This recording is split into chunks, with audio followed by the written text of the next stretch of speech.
자, 이번 시간에는 경우의 수를 처음으로 이제 나가는데요. 경우의 수 합의 법칙과 고의 법칙에 대해서 배워보도록 할 겁니다. 근데 사실 여기를 다루다 보면 용어 자체도 처음 보는 용어인데 너무 당연스럽게 사용하는 것들 뭐 이런 것들도 있을 거예요.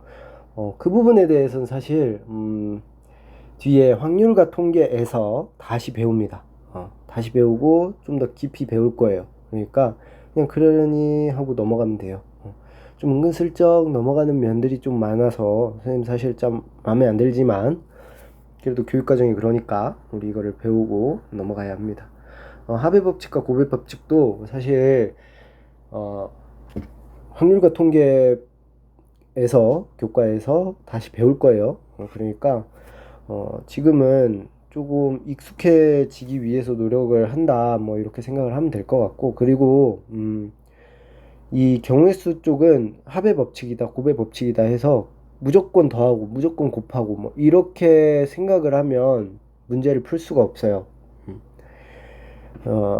경우의 수 확통 관련 쪽은 문제를 많이 푸셔야 돼요. 그러니까 문제를 많이 풀어보고 많은 케이스를 접해서 요런 식으로 생각을 하고 요런 식으로 사고하는구나 라는 거를 좀 많이 익숙해져야만 문제를 풀 수 있거든요. 합의 법칙 문제다 라고 해서 그냥 더하면 끝나고 이런 문제는 거의 없습니다. 예. 그러니까 좀 많이 힘들어 할 거예요. 여태까지 많이 힘들어 했지만 어쨌든 여기도 좀 많이 뭐가 합이고 뭐 뭐가 곱이라는 거야 뭐 약간 이런 생각이 할 수도 있거든요. 근데 그런 거를 다 뛰어넘을 만큼 여러분들이 문제를 많이 풀어보면 너무 당연스럽게 사용을 하고 있을 거예요. 그렇게 생각을 하면 될 것 같습니다. 일단 넘어가 볼게요. 자, 합의 법칙이라는 뭐냐면 두 사건이 뭐 사건이라는 말도 정의를 지금 안 했는데 어쨌든 나중에 할 거니까 어떤 두 일이 동시에 일어나지 않을 때 A 또는 B가 일어날 경우의 수를 구해라 라고 한다면 그 합의 법칙을 이용한다. 그래서 대부분이 또는이라는 말을 집중을 해서 또는이면 합의 법칙이다 뭐 이런 식으로 생각을 할 텐데 어, 그렇지만은 않습니다. 어쨌든 뭐 또는을 염두에 두고 만든 법칙이긴 해요. 그래서 어, A 또는 B 그러니까 두 일의 합집합이라고 좀 생각을 해주면 좋을 것 같아요. 합집합. 합집합이라고 생각을 해주면 좋을 것 같아요. 어쨌든 넘어가 봅시다. 자, 예를 들어서 이런 거예요.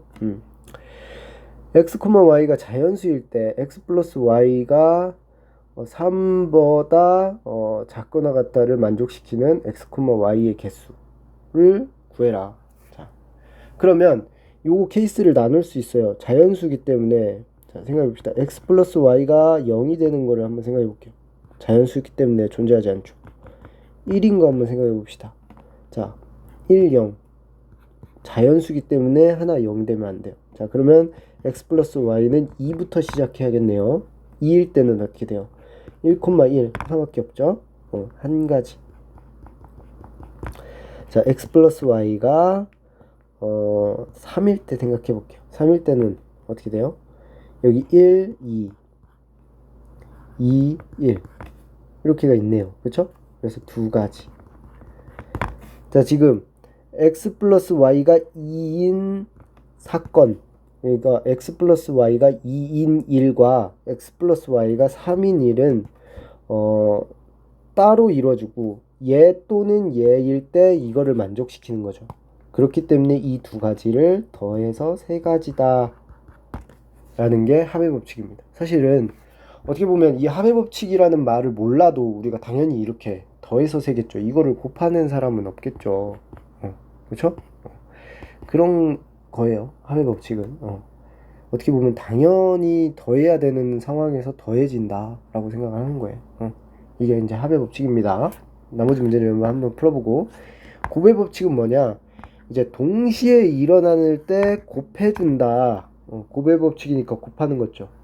두 사건이 동시에 일어날 때 가장 대표적인 문제가 사실 요건데 요 길찾기 문제 여기서부터 여기까지 가는 길의 총 개수는 몇 개냐? 그럼 생각해 보면 입구부터 여기 폭포까지는 4가지가 있죠. 그리고 폭포부터 정상까지는 3가지가 있죠. 자, 얘를 사실은 A와 B가 동시에 일어나서 이걸 곱했다라고 하는데 그렇게 이해하기하면 사실은 조금 이해하기가 어렵고, 생각해보면 이런 거예요. 이 4가지당 각각 3가지를 선택할 수 있죠. 즉 여기 이 한 가지도 3가지를 선택할 수 있고, 여기 이 한 가지도 이 3가지를 선택할 수 있고, 이 한 가지도 이 3가지를 선택할 수 있고, 이 한 가지도 3가지를 선택할 수 있어요. 즉 4가지 각각당 3가지를 선택할 수 있기 때문에 둘을 곱하는 게 맞는 거죠. 그쵸? 이게 곱의 법칙입니다. 문제 하나 더 풀어볼까요? 자, 72의 양의 약수의 개수를 구해래요. 72의 양의 약수의 개수. 72를 일단 소인수 한번 해봅시다. 2, 3은 6, 2, 6, 12, 3, 12, 3, 4, 12. 자, 2의 세제곱 곱하기 3의 제곱이네요. 그쵸? 양의 약수의 개수를 구해요. 양의 약수의 개수. 양의 약수의 개수 어떻게 돼요? 자, 생각해 봅시다. 약수의 개수는 어떻게 결정이 되느냐? 2가 몇 번 포함됐고 3이 몇 번 포함됐느냐 가지고 결정이 되는 거죠. 예를 들어서 약수, 이 약수라는 거는 2 2번, 3 1번, 이것도 약수죠. 얘를 나누어 떨어뜨릴 수만 있으면 약수니까. 그래서 2가 몇 개? 0, 1, 2, 3개. 총 몇 개? 하나, 둘, 셋, 4개. 4가지가 있고, 3에서는 0, 1, 2, 3가지가 있네요. 그쵸? 이 각각 선택을 하고 이 각각당 3은 3가지가 존재하는 거죠. 그래서 그 둘을 곱해서 12가지가 되는 거예요. 약수의 개수. 약수의 개수를 이제 약수를 각각 구하는 게 아니라 약수가 나올 수 있는 경우의 수를 구해보는 거예요. 2를 선택하지 않아도 되는 거죠. 그쵸? 1이잖아요. 2가 0제곱이면 1인 거죠. 2가 한 번 선택하면 2의 1제곱인 거예요. 지금 메커니즘이 어떻게 되냐면, 예를 들어서 2가 1이면 2의 1제곱, 여기가 3이면 3의 제곱, 이렇게 숫자를 형성하는 거죠. 그래서 여기서 가능할 수 있는 거는 하나, 둘, 셋, 4가지. 그리고 이 4가지 각각당 3도 3가지를 선택해 줄 수 있죠. 그렇기 때문에 4 곱하기 3은 12가 되는 거죠. 자, 이 상황에서 이렇게 더할 사람 없잖아요. 이게 더해서 구하는 게 아니죠. 그쵸? 이 각각당 3의 개수를 구해야 되니까. 얘도 사실은 곱의 법칙도 당연하게 곱해야 될 때 곱해주는 겁니다. 그쵸? 그래서 합의 법칙이다, 곱의 법칙이다 외우지 말고, 어떤 상황에 대해서 외우지 말고 문제를 많이 풀어보면서 익숙해지는 게 제일 중요합니다. 경우의 수는. 이게 특히 더 그래요. 그러니까 나머지 문제들 한번 여러분들이 풀어보세요.